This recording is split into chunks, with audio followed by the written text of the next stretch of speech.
There are new numbers on the race for the White House, with a Fox poll showing the president trailing Biden by 8 points now, putting him in a weaker position than he was in 2016, the day before Election Day, especially when it comes to support from some key groups that voted for him the last time. And joining us now is Alyssa Farah, White House Communications Director.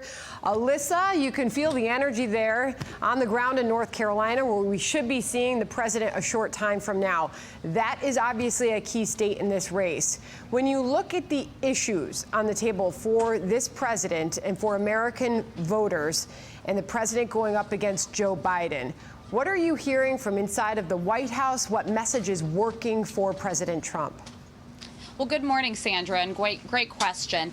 President Trump isn't taking any vote for granted, and in his 4 years in office, we've made sure to create the most inclusive economy in modern history. So what that meant, prior to the pandemic, you had record low Hispanic unemployment, record low African American unemployment, record low unemployment for those without a college degree and with one. So he's really reminding Americans, that's sort of his closing message is, I brought you the hottest economy and I'm going to do it again. I mean, there's some state-specific issues as well. You noted the Pittsburgh Post-Gazette's endorsement, which the president was very proud of. I think his stance on energy is incredibly important. That means tens of thousands of jobs for hardworking Americans that we could see disappear under another administration. His policy accomplishments are what he's running on, and I think it resonates with the hardworking people of North Carolina, where he is today. He's going to protect farming jobs, agriculture jobs, as well as the energy sector. You take more from the Post-Gazette and what they said in this endorsement of the president, talking about what they acknowledge the embarrassment of millions of Americans who are disturbed by his unpresidential manners, as they write, and character, his rudeness and put-downs and bragging and bending of the truth. But it went on to point out, Alyssa, that under the president, the U.S. achieved energy independence for the first time in the lifetimes of most of us. Where would Western Pennsylvania be without the Shell petrochemical complex? It's a really interesting point, and it's a really interesting question. I just wonder if that message is resonating with American voters when you do hear from so many who did support him in 2016 that they are bothered by some of the president's messaging, tweeting. I know you've heard it before, Alyssa, but how do you address that point? No, that's a great point. I can say this, as someone who personally works with the president day in and day out, the most important thing that you see from him is he loves the American people. Maybe he is boisterous at times. Maybe he's got tweets people don't like, but he gets up every day and says, I'm going to fight for the American people. I'm going to bring down your taxes. I'm going to improve your health care. I'm going to bring down Medicare costs, a huge issue in North Carolina, in Florida. We brought down Medicare costs in some cases by more than 20%. That's money back in Americans' pockets.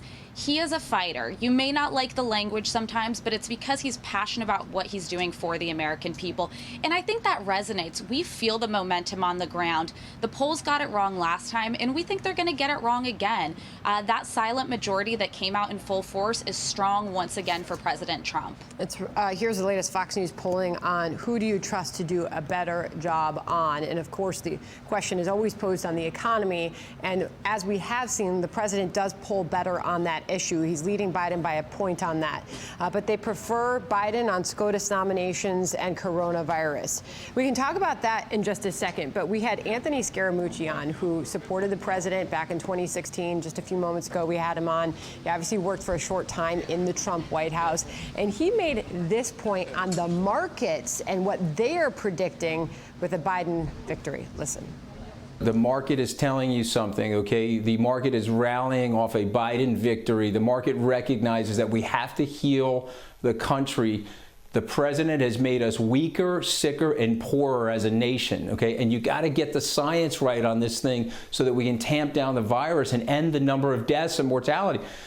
With spikes like 25% and more in Wisconsin COVID positivity cases, obviously that point has to be made on how much that will hurt the president. But the president talks about the stock market a lot, and while it's up about 400 points today, it was a rough October for the U.S. stock market. So if indeed the markets are pricing in a Biden victory, the markets have sold off into that.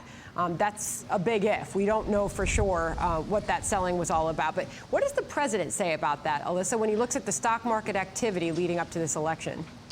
Yes, and with due respect to the former White House official who only managed to hold my job for 11 days, I would say we actually are very trustworthy that the markets are representative of a Trump victory. One thing I would know, and for example, Vice President Biden is talking about repealing the taxes that were passed by President Trump. So capital gains taxes, corporate tax rates, that's going to have a huge impact on markets, on hiring, on jobs for millions of Americans. Coronavirus is a concern, but this president is leading on it.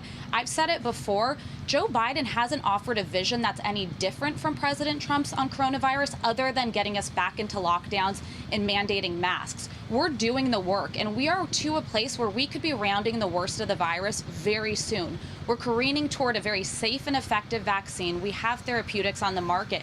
This country is going to bounce back from coronavirus, and it's precisely because of President Trump's leadership.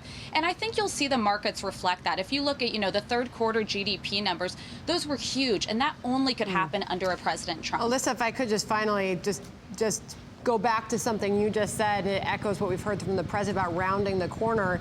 Does it help to continue with that message based on these spikes that we're seeing? And it's not just here, it's abroad as well. We're seeing these spikes in Europe.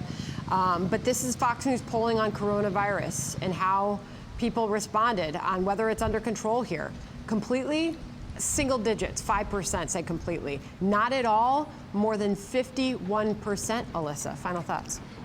Yeah, I don't want that. I don't want your viewers to think that that means we're through the thick of the virus, but we are getting to a place, we are in the best place to treat it if you contract coronavirus now. We are within a month, most likely, of a vaccine that we can mass deploy. We're in the best place to defeat this virus today, and the American people need hope, and we also need to realize we've got to get Americans back to work. We've got to get kids back to school. That is all conditioned on us being able to get this vaccine that the president has been working tirelessly with the FDA, with career medical professionals to race to market. Alyssa, final thoughts on election night activities, election night. What does that look like for the president, your team? How are you going to spend those hours? The president's very excited to watch election results from the White House, which only an incumbent president gets to do. He's energetic. He feels the momentum. For a lot of us, this feels very similar to 2016. The media and the polling doesn't look the direction it should, but we feel the momentum on the ground, and we know we're going to pull this off. So we're excited to watch from the White House and spend another 4 years here. All right, we are about to see the president. He will be live in North Carolina in just a few moments. We'll be watching for that. Alyssa, thank you. Thank you.